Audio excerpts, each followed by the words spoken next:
These are such a great way to take a really dull, boring subject and make it come alive for the kids so that they retain the information and it helps their grades.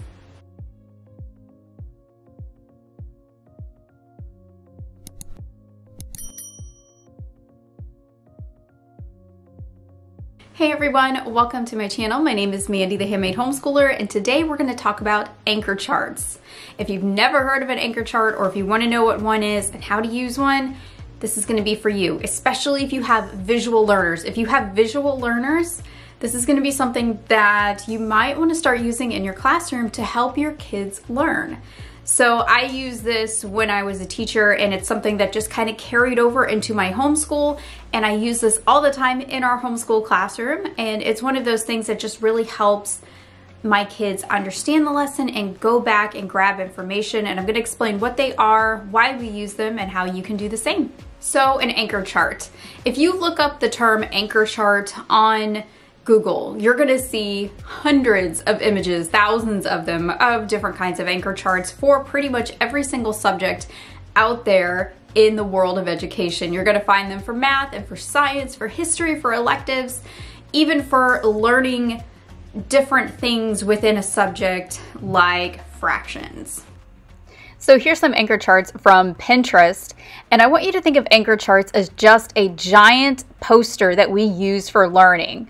And it's a poster that you make, and you can literally put anything in the world that you want on these, and you can just see how many different subjects and areas of study they have for these for all different ages.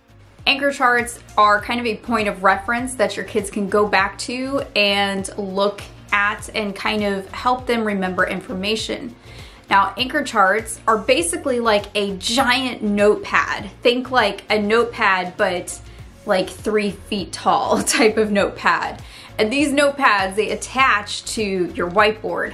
And I have two different whiteboards. I have the whiteboard that is on my wall right here. So this is the whiteboard that I'm talking about here, which is kind of small. So it's a little bit too small for the anchor chart that I have. So what I do is I have a portable whiteboard that I can take from room to room. Now, most medium to large size whiteboards, like the one that I have, is going to have these little, I don't know what you call them, like little notches. And these notches are for hanging the pad of paper that is your anchor chart. So underneath this is the whiteboard, okay? And then up at the top, you have this thing that kind of pops up like this. There are these little notches right there and right there. And the anchor chart itself has these little slots, and you just hang them on the slots like that. And that's it. Anchor chart paper can range from all kinds of different price ranges. You can find them in big packs. You can find them just in one single one. And depending on how much you use it is going to be how quickly you go through it, just kind of like a pad of paper. Now, the reason why I love anchor charts is because it helps my students retain information. So what are we writing on these anchor charts? We're writing everything from key terms to math problems to information that you want to pull from the text that you're reading, and you want your students to remember that. So this is one of those things that's really good for test prep. This is also really good for helping your students to understand how to take notes from a source text. So their source text is their textbook, okay? And you're going to look ahead, you're going to read ahead of your student, and you're going to put the most important information on this whiteboard type of paper, and it's going to be your anchor chart. And you can do anything from part of a lesson to helping them understand how to take notes, which is what I do with my 10th grader. So for instance, we use the Generations American History textbook. So that book looks like this. And what I do a lot of times, especially when we're talking about test prep, is I look ahead into the test material and I see what are the questions that they are asking, what are the things that he really needs to remember. So when I find the things on the test that I think that he really needs to remember, those are the things that I know should go on that anchor chart, like people and places and where significant battles were. And I have a kid who really, this kid here, my 10th grader, he really responds well to images. One of the ways that he studies is he draws pictures of things next to vocabulary words. And that's actually how he retains information. So I knew anchor charts would be a really good thing for him because he's such a visual kid and he's such a visual learner. He needs to really see these things in his mind. So what you can do as a parent is you can take these things and you can visualize them by drawing them on the board. And there's so many different ways that you can do this. So for my 6th grader right now, we are using the Apologia Chemistry and Physics book, and I'm doing an anchor chart for him for this lesson. So what I'm doing here is, this is the 3rd day of this lesson. So we're doing lesson 11 in chemistry and physics. And what I'm gonna do is I'm going to pull out some of these pictures. I'm going to pull out the vocabulary words, and I'm gonna put them on here to help teach the lesson. So these are really great teacher assists when you are trying to teach a lesson, especially if the lesson might be a little bit more difficult.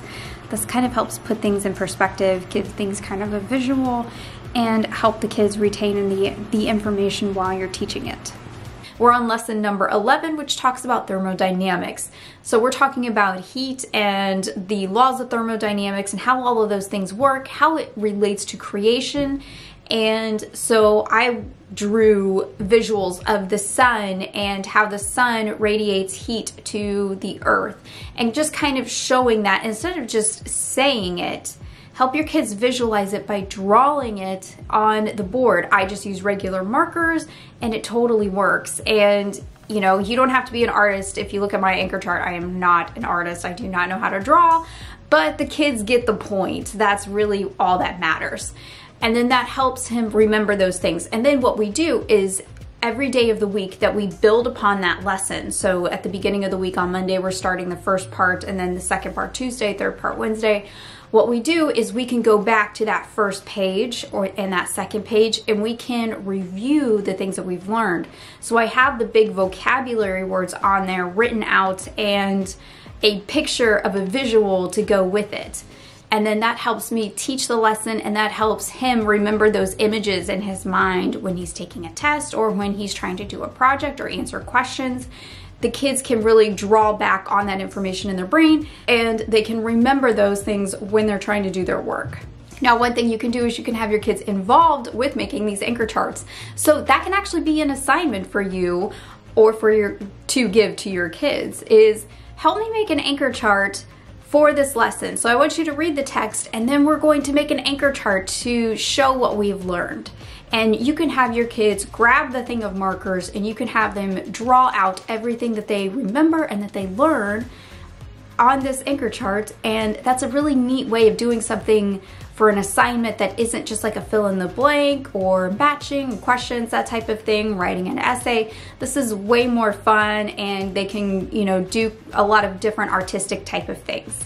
One thing also to note is you can get anchor charts that have lines on them, like the one that I have, or you can get it just as a white piece of paper. I like the ones with the lines on it because I find that I'm writing a lot of things and I like things to be like on an even line, so I made sure that I got ones with the lines.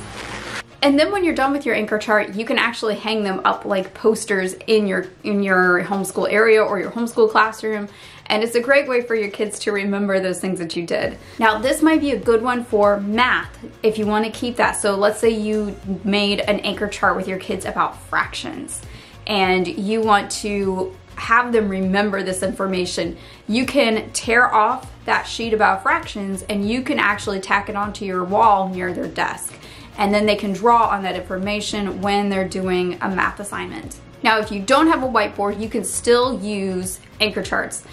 You can use command hooks and things like that. You can even, you know, put 2 nails in the wall to hang up your anchor chart pad, and that can serve as your wall behind it because you need something to hang it up. I like to write my anchor charts out on the table. I can do them on the floor, or I can just hang it on the whiteboard itself and I can just kind of write everything out as I'm going. It's a great way to kind of just be creative with everything, trying to figure all this out. I have found that it's just easier to put it on my whiteboard because I already have one and I don't need to put, you know, extra things on my wall to hang them up. Charts are great for vocabulary words.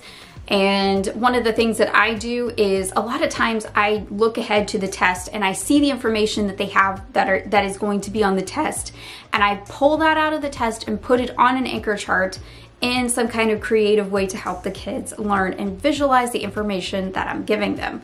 So look ahead to your test and see what is going to be on there, what is going to be required from my kids to remember, and then find a way to visualize that in a cool way on these anchor charts. You can make all kinds of things like boxes and frames with your markers and pens and things like that, and just kind of like make it pretty or make it cool looking, make some kind of cool visual. You can use post-it notes on these things. I have seen teachers use so many different things that you can do. And if you are artistically impaired, as I am not an artist at all, I cannot draw, you can just print out pictures from the internet and just tape them onto your anchor charts. I have done it many times, it works.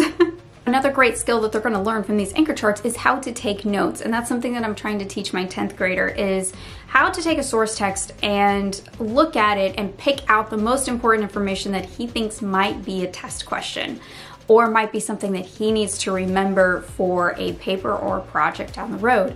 And one of those ways that I do that is we make anchor charts. Sometimes we make them together, sometimes I make them myself, but I kind of show him like, okay, what looks like it's important information here? What things do you think is going to be required of you for this test coming up?